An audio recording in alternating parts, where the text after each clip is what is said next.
Hi everyone, welcome back. This Shabbos is the 20th day of the month of Cheshvan, which is the birthday of the Rebbe Rashab, the fifth Lubavitch Rebbe.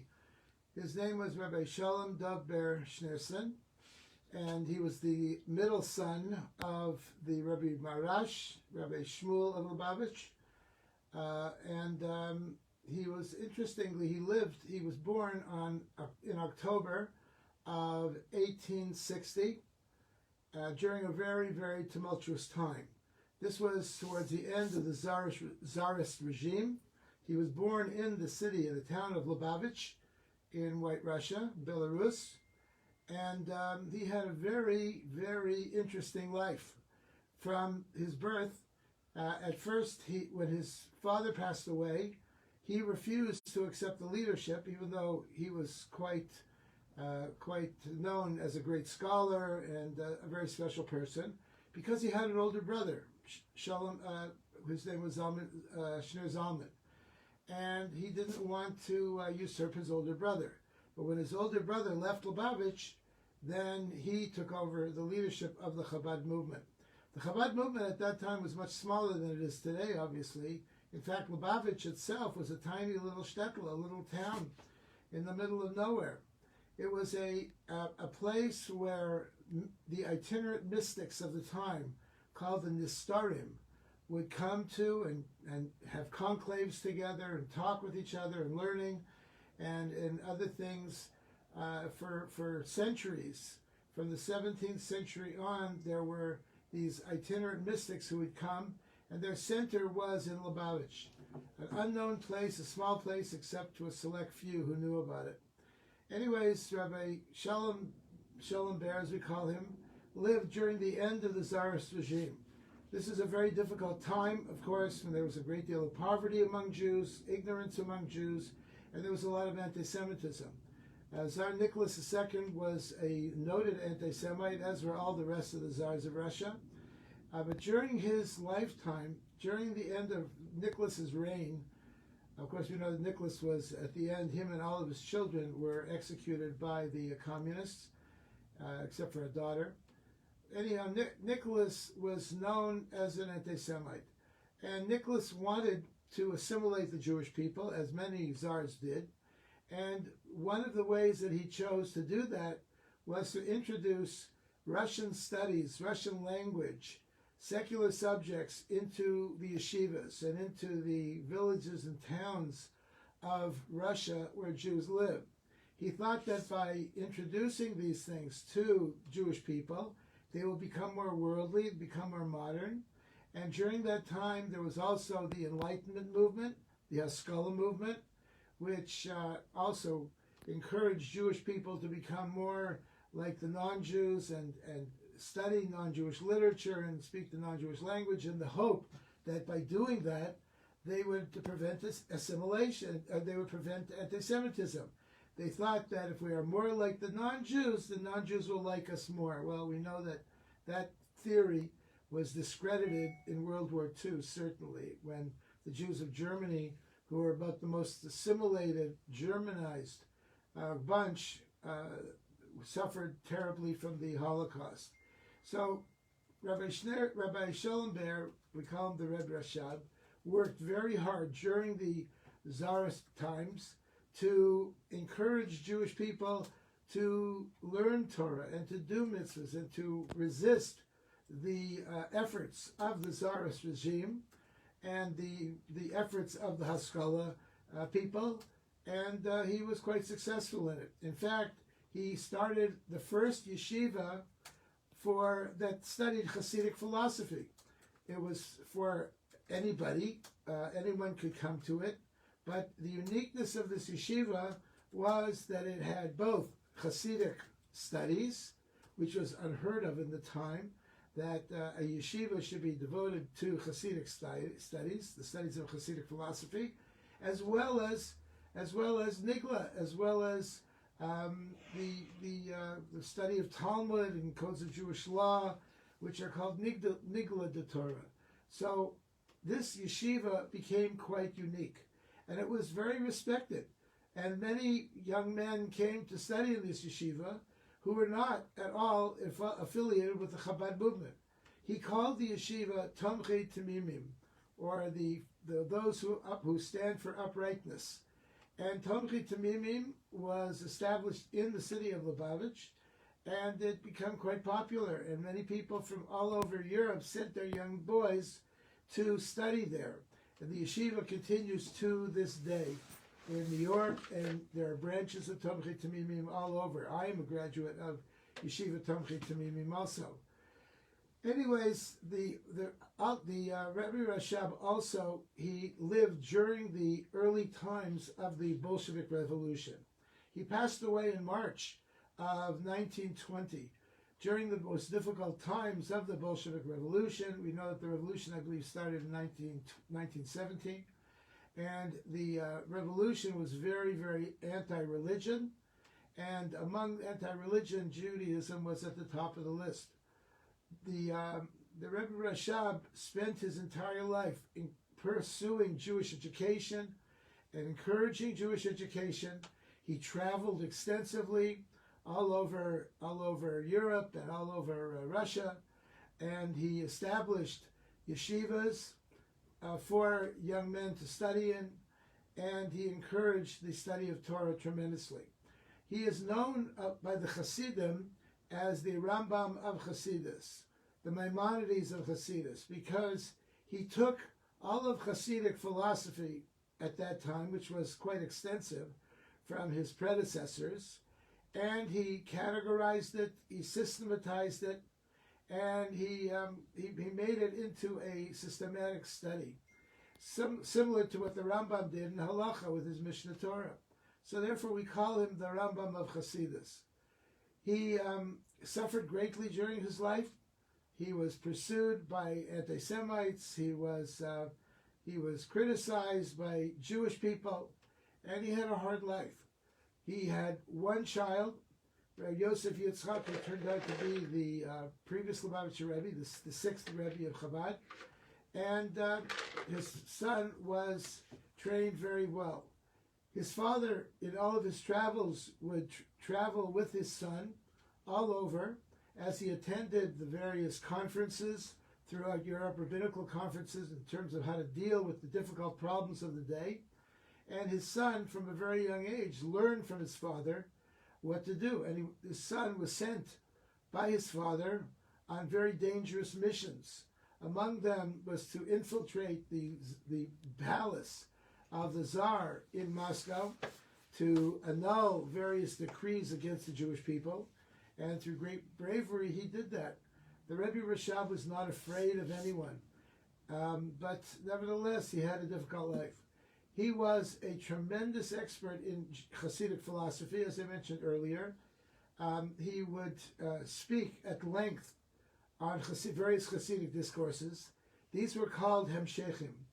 For the word Hamshech means to continue. These were continuous discourses that would sometimes last as long as 3 years. And they would be given in stages. They were all written, and then he spoke them. Unlike the Rebbe, the Lubavitcher Rebbe, who would do the opposite. He would speak them, and then they would be written down. So the Rebbe Rashab's Hemshechim are quite well known because his son and the current Rebbe, our Rebbe Menachem Mendel, later had these Hemshechim written down, and we have them to this day. Unfortunately, most of them are in Hebrew, but they are studied in the yeshivas, they're studied by scholars, and hopefully they will be continued to be translated into English as well. The Rebbe had to escape Russia, escape Lubavitch. He ran away from the communists, and he ended up in Rostov, I believe it's in Latvia.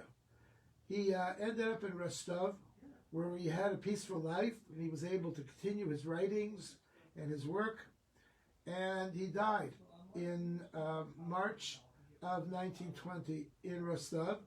He is buried there, and to this day we have a Chabad center, a vibrant Chabad center in Rostov, and there's a beautiful synagogue there. I think there are several synagogues, and the Rebbe Rashab's Ohel, his gravesite, is in one of the synagogues, the Chabad synagogue in Rostov.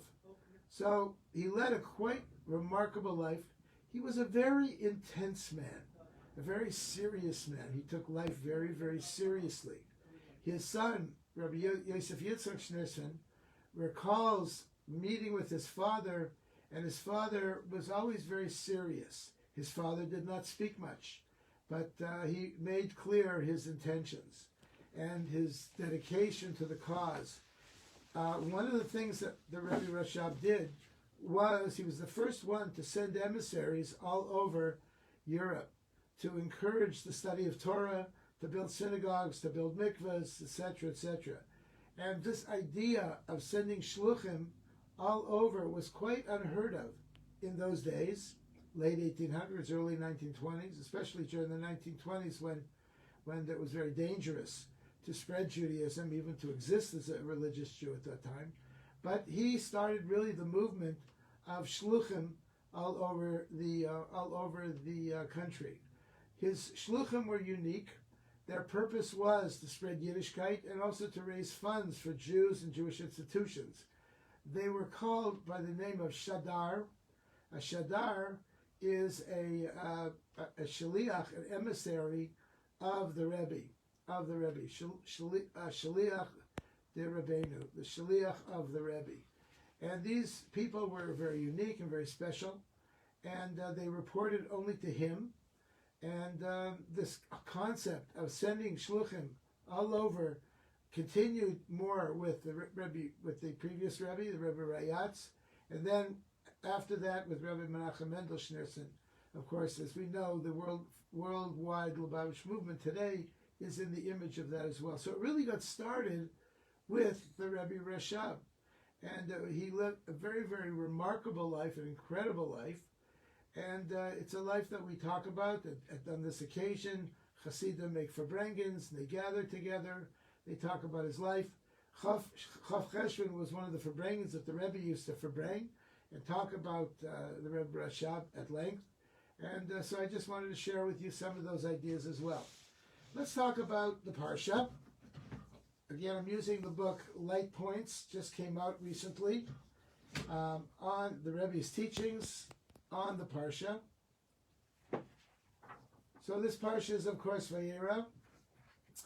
Vayera begins that God appeared to Avraham in the plains of Mamre, and he was sitting at the entrance of the tent when the day was hot. Vayera elav Hashem be'elan Mamre, v'hu Yosef Pesach Ohel Kechom Hayam. Why does it say Kechom Hayam when it was very hot? So the Torah tells us that it was actually on the third day after Avraham's bris. Avraham also was 99 years old, which is quite late to have a circumcision. God appeared to him. There's a famous story that was asked, why was it that God appeared to Avraham? Because when a man is 99 years old and has a bris, God will appear to him. He was sitting at the entrance of his tent when the day was very hot. Why does it say about the weather conditions of the time? Because Rashi explains, God took the sun out of its sheath so as not to trouble Avraham with visitors, because Avraham loved having guests. Hachnasas orchim, having guests, was his main mitzvah. And if it was so hot, there wouldn't be any guests. So God made it very, very hot, changed the weather conditions. And Rashi continues, when God saw, though, that Avraham was very troubled with no guests were coming, God sent to him angels in the likeness of men. So the Rebbe is asking several questions about this. First of all, the angels. Is there a mitzvah of Hachnasas Orchim for angels? No. There's only a mitzvah of Hachnasas Orchim for people. And the mitzvah of Hachnasas Orchim is really only if people need help. If they don't need help, there's no mitzvah of Hachnasas Orchim. You can't grab a person from the street and say, get over here, come to my house, sit down, eat, you better eat. That's not a mitzvah of Hachnasas Orchim. It's only when a person needs help. They need a place to sleep. They need food to eat. They need basic things. Then the mitzvah is Hachnasas Orchim. There's no mitzvah Hachnasas Orchim by angels. So this is an interesting question. So Rashi, according to Rashi, God caused the day to be unnaturally hot in order to spare Abraham the burden of entertaining visitors. But there was no mitzvah for him to do that. So did God make a mistake? Did he make a mistake by making Abraham trouble himself to take care of these angels? They didn't eat, they didn't need to sleep. So what was going on? Was God's interference in the normal weather a waste of time? Maybe it was, but he says no, of course not. Clearly, although the plan was successful, as divine plans go, something changed and turned the absence of guests from a convenience into a source of distress. What caused that change for Abraham? The answer is, it says God appeared to him. So Abraham, the Rebbe says, was instinctively generous. Being kind and hospitable to people in need came very natural to him. He was the epitome of kindness. He was the attribute of chesed. We learn chesed, kindness, from Abraham. Yet even Abraham's generous spirit was stimulated only when he knew someone was in need of food. Even with Abraham, if it was an absence of a situation requiring his attention, such as when the unbearable heat kept all strangers from passing through the area, Abraham was indeed able to rest and recuperate from the circumcision he had undergone a few years earlier. God's plan worked out quite well. That because of the heat, Abraham was not troubled by having guests. But things changed for Abraham when God appeared to him at the beginning of the Parsha. God's immeasurable kindness revealed to Abraham on that day evoked within him an even greater spirit of generosity than before. Why?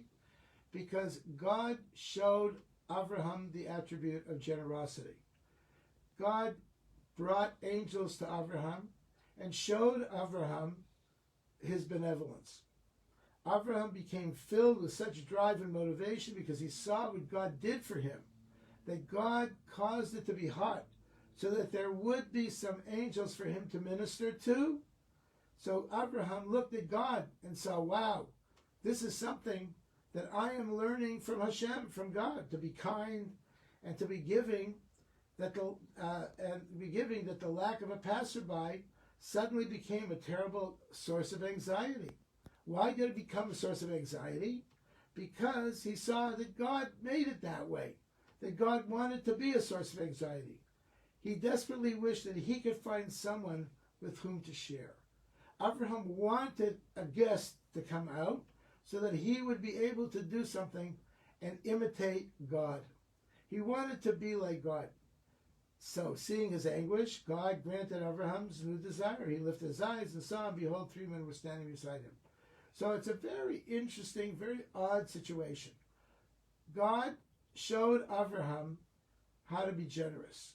And God created a situation where Abraham would be generous, not because of a natural inclination to be generous, but because it's a mitzvah to be generous, because we imitate God by being generous. God's attributes are like our attributes. You know, the 10 spheros in Kabbalah, the 10 attributes of God, mirror the 10 attributes of man. We were created, as it says in Bereshis, in the image of God. B'Tselem Elokim. And as God does things, so we do them. If God is generous, we are generous. If God has guests and shows a need to have guests, we imitate God by doing that as well. And in fact, today, everybody has guests. Many people have guests. Guests are a fundamental part of Jewish life. And how do we act with guests? What is the proper way to act with guests? First, it is to provide their needs and to do it gracefully. so that you're not doing it reluctantly. You're happy to have them. If someone comes to your door and needs help, you don't brush them off. Say, okay, here's a couple dollars. Leave me alone. Go away. No. They come to your house. Even if they look disheveled, they don't look like they're completely all there. You ask them, have you eaten today? Do you need any help? What can we do to help you? Come into my house, if it's safe, of course. Have a cup of coffee, a cup of tea. Let me feed you some food. I don't have any food. I'll make some food for you. Not just to give them a donation and have them leave the house. And Hachnasas Orchim is a fundamental value of Jewish people. In fact, we are told if we are not kind, if we don't take care of others, we question our lineage. Are we really Jewish? If you see someone who is stingy, who is cheap, are they really Jewish? We know that our sages say that in 3 ways you can tell about a Jew. Bekisai, Bekaso,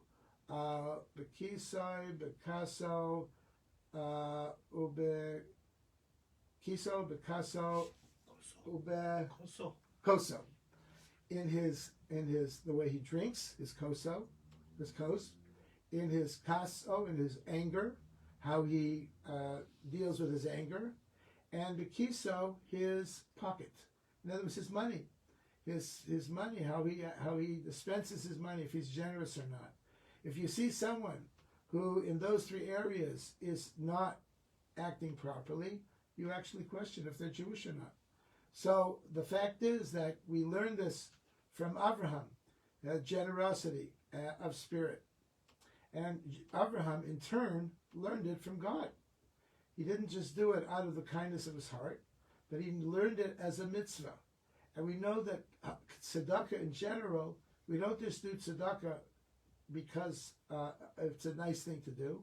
We do it because it's a mitzvah from the Torah to do. Let's continue on. Talk about the basics of hospitality. This sikha was given over by the Rebbe in volume 25.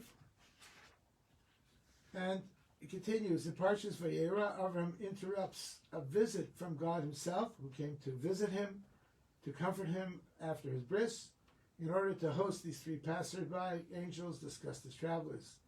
This teaches us the tremendous value of the mitzvah of Hachnasas Orchim. As the Rambam says, this is the tenet that our patriarch Avraham established and the path of kindness that he followed. He would feed wayfarers, provide them with drink, and accompany them. Showing hospitality for guests surpasses receiving the Shekhinah. Even if God came to visit you, first you go and attend to your guests. As it's written, he saw, and behold, there were 3 men.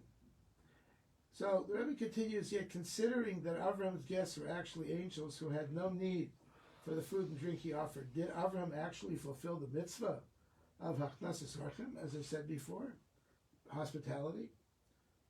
In hindsight, it seems that Avraham disturbed his meeting with God for guests who did not even qualify for Hachnasas Orchim. So why did Avraham leave speaking to God in order to take care of the needs of 3 angels who did not even have a mitzvah for him, did not provide a mitzvah for him of Hachnasas Orchim? Was it an appropriate thing to do? Maybe God should have said to him, hey, Avraham, those are angels. Keep talking to me. I'm talking to you now.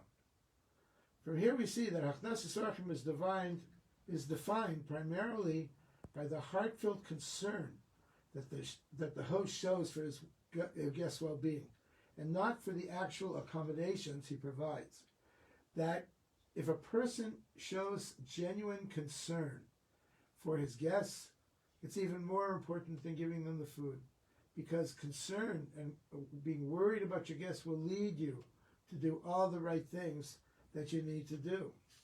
Even if we don't have much to give, we may be very poor.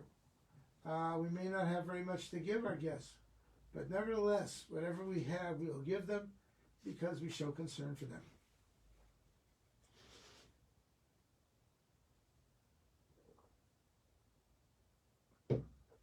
So, although Other acts of kindness, too, are certainly better with a smile than without a smile.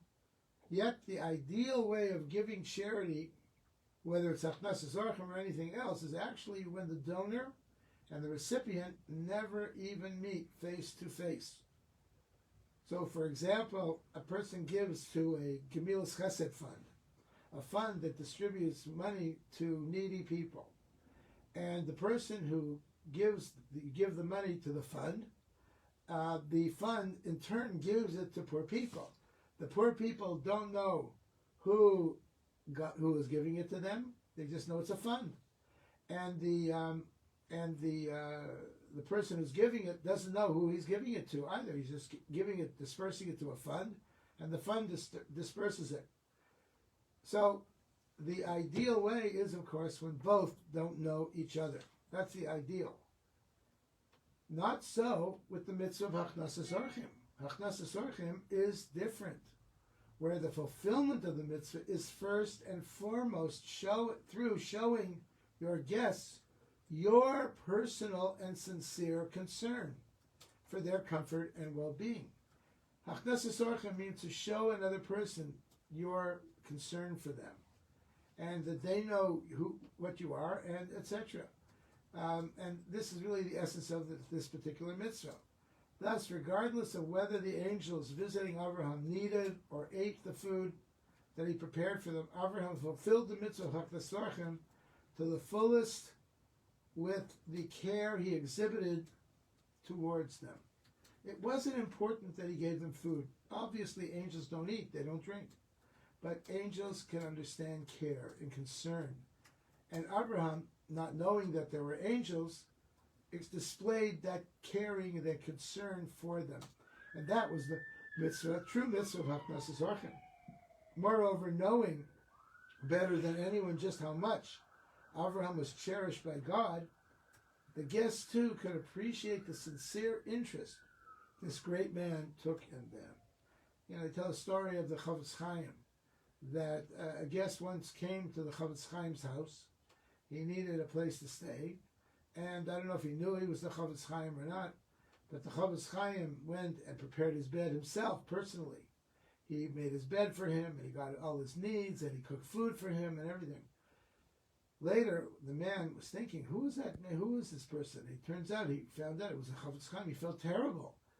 Rebbe, he said, please, I feel so bad. Why did you let me know that you're making my bed and do all these things for me? The Chavetz Chaim said, it was my mitzvah. It was my pleasure to be able to do it for you. Because usually when people come, other people, my wife or others, prepare their needs. But since my wife was away and there was no one else here, I did it myself, and I'm very happy to be able to do such a mitzvah. So to show concern for another person is in many respects even more important than feeding them and taking care of their basic needs. Putting his meeting with God on hold in order to provide them with food and to escort them on their way was indeed the mitzvah of Achnasas Orchim, because even though there were angels, but nevertheless, again, Abraham was imitating God. Here's another sikha from the Rebbe. He says, where it says, again, when God appeared to him in the plains of Mamre, etc., in the midst of conversing with God, Abraham sees three men approaching and runs to welcome them to his home. From Abraham's behavior, we learn that welcoming guests is greater than receiving the Shekhinah, the divine presence, as we mentioned earlier. But having no precedent from which to learn, how did Abraham know that it was permissible to welcome human company during his reception of the divine providence? How did Abraham know the right thing? You're stuck with a situation. God comes to visit you, or a very famous person comes to visit you, and then someone else comes to the house that needs your help immediately. So how do you know what to do? What's the right thing to do? Should I say to the person who is needy, wait a minute, I'll be with you in a few minutes or half an hour, I have to finish talking to this very important person? Or should I tell the very important person, I'm sorry, but I have a need that I have to attend to right away to feed somebody, take care of someone who's poor? How do you know what to do? How did Avraham know what to do in that situation? Now we know that feeding someone, Achnasas Orchim, is greater than Kabbalas Pnei Shechina, than receiving the Shechina. But he didn't know that. Nowhere before that was this ever brought up. From Abraham's behavior, we learned that welcoming guests is greater than receiving the Shechina. But there's no precedent for that. We have no precedent for that. Was he not concerned that such behavior was inappropriate and disrespectful to God, or not? Abraham's conclusion that it was permissible to welcome guests in the midst of meeting with God was based simply on the weather. Abraham saw that God had put the sun out of its sheath, made it very hot. So obviously he figured that God wants him to have guests, and that guests are more important than even receiving God's presence. He figured that out from the weather change. Rashi notes that it was unusually hot that day, as God sought to spare Avram the trouble of receiving guests. God took the sun out of its sheath, etc., not to trouble him with visitors. So from this we see that God understood that, or Avram understood, that having guests and attending to guests is more important even than attending to God. Noticing God's interference with the weather patterns, Avram realized what was going on. Avram understood. He believed in God, and he recognized, God made it really hot today because he knows that it's really hot. There won't be any visitors for me. He figured it out. He wondered, if meeting with God may not be interrupted to welcome guests into your home, then what need is there for divine intervention in making it so hot? Obviously, that's why God made it hot, to keep passersby away right now. So that's where Abraham understood that. From the fact that God took the sun out of the sheath, even while appearing to Abraham, in order to prevent guests from disturbing him, Abraham figured out that if guests would pass by, it was obviously still a mitzvah. And here he saw 3 guests who were passing by, so he recognized that it would be a mitzvah to welcome them, even if it would disturb his meeting with God. Hence, concluded Abraham, welcoming guests must be greater than receiving the Shekhinah. So when 3 men approached during God's visit, he, Abraham, saw and ran towards them, because he figured out that since God made it so hot, obviously these 3 men were sent by God for Abraham to be able to attend to their needs. The Torah continues. It says that Abraham answered and said, let me read in the Hebrew, Abraham answered, V'yomer, and he said, Hine na ho'alti l'daber el Hashem. Behold, now I have begun to speak to God. V'anochi afar ve'efer, and I am but dust and ashes. So he says the reward for our patriarch, Abraham, having said, I am but dust and ashes, his descendants merited to receive 2 commandments. The ashes of the red heifer, the paraduma, which purified us from impurity, and the dust that is mixed with water for the sota, for the story of the unfaithful wife and how to test her, to see if she was really unfaithful or not. So there, to these 2 cases are where we have ashes mentioned in the Torah, the ashes of the red heifer and the ashes for the water of the sota. So the Rebbe points out these 2 mitzvahs correspond to more than just the metaphor of dust and ashes. We use that expression, we are only but dust and ashes, that Avraham used to describe his humble existence. So, as we mentioned to people, who am I? I am merely dust and ashes. Usually that expression is an expression of humility. Who are we after all? Just dust and ashes. Obviously, Abraham used it to describe his humble existence.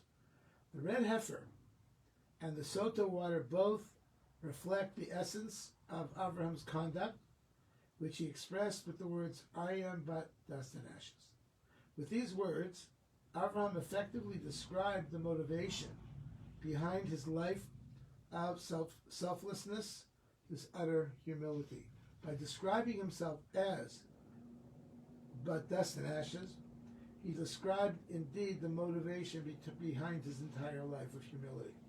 Abraham was so insignificant in his own eyes that he felt certain that everyone else was surely entitled equally or more to the goodness which he had been blessed. He felt that other people deserved more than he deserved. That he was such a humble person, he recognized the fact that he really did not deserve anything from God.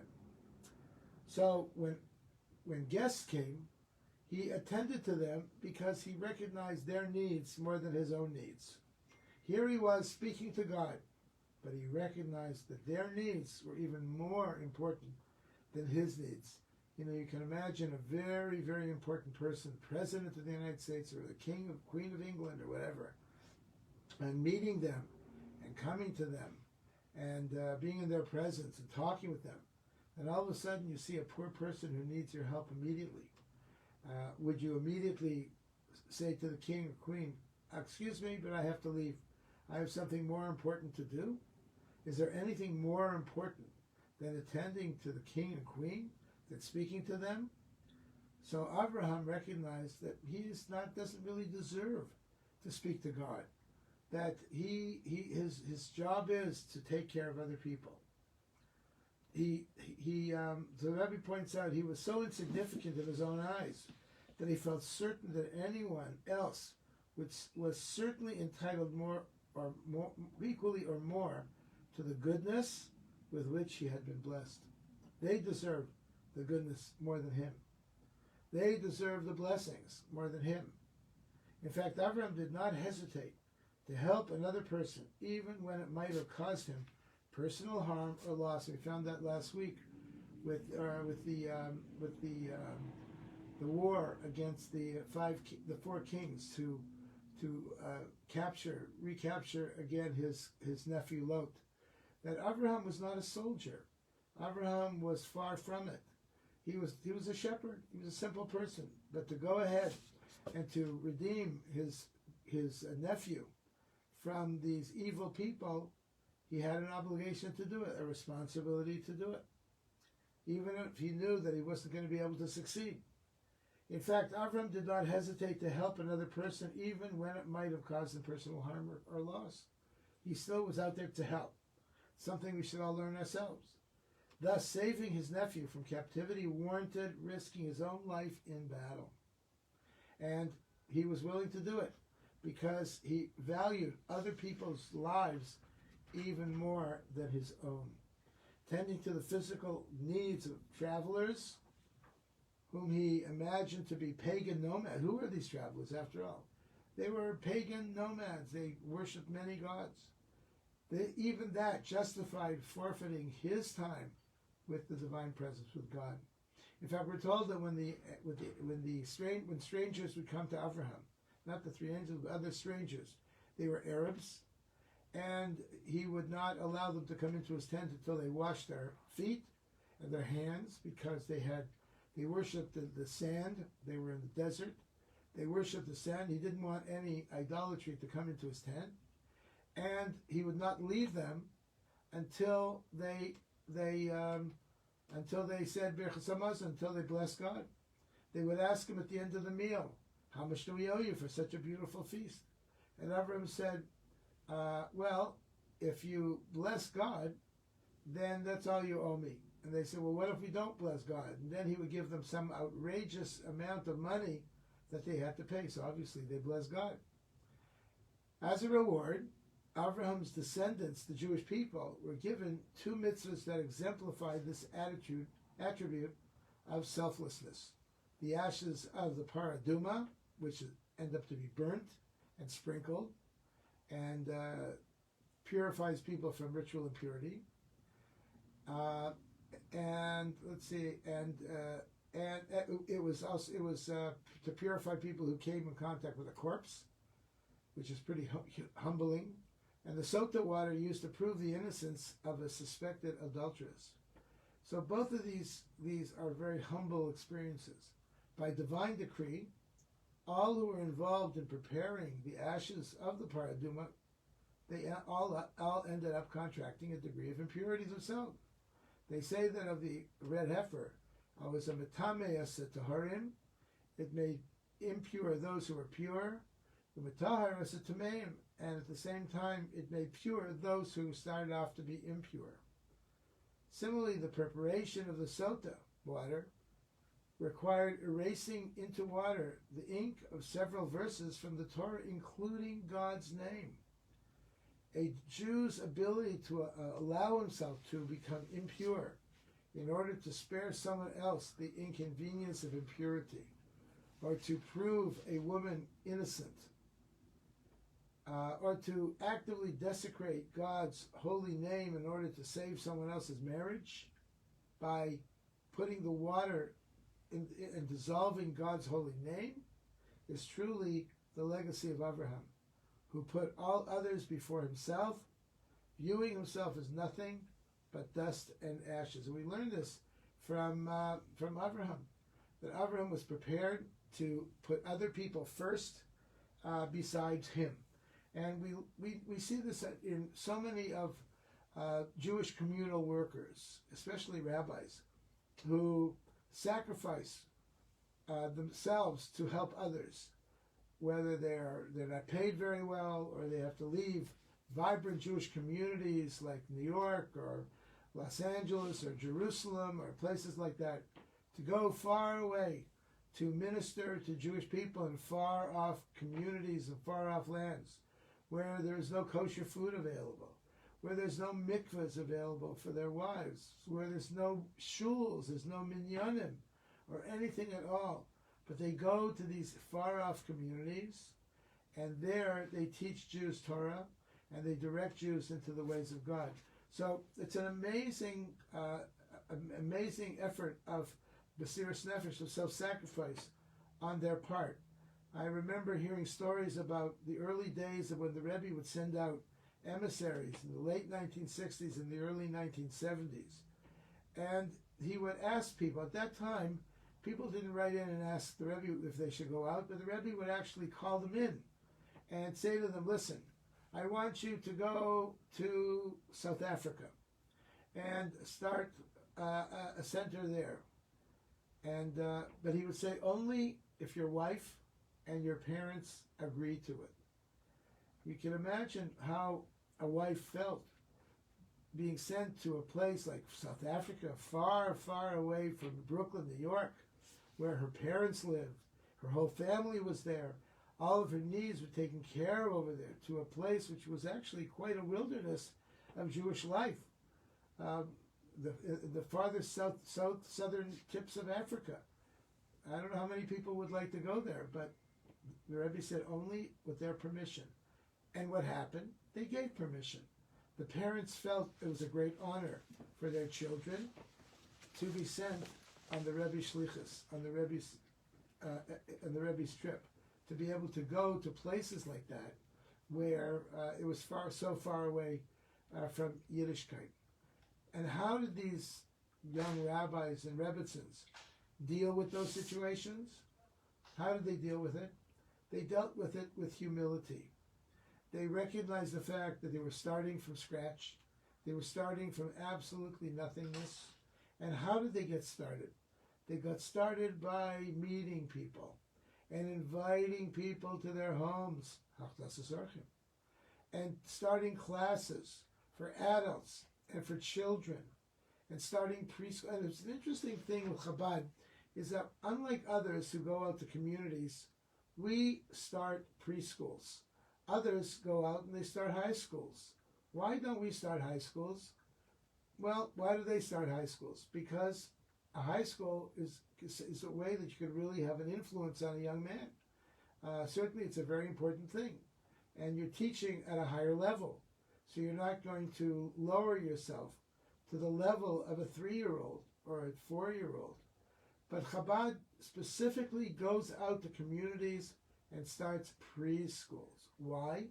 Because in Pirkei Avos, in Ethics of the Fathers, in the Talmud, it says that if you write on a clear piece of paper that was never erased, Rabbi Elisha ben Avuya said this, that it is much greater than writing on a piece of paper that has been written on and erased before.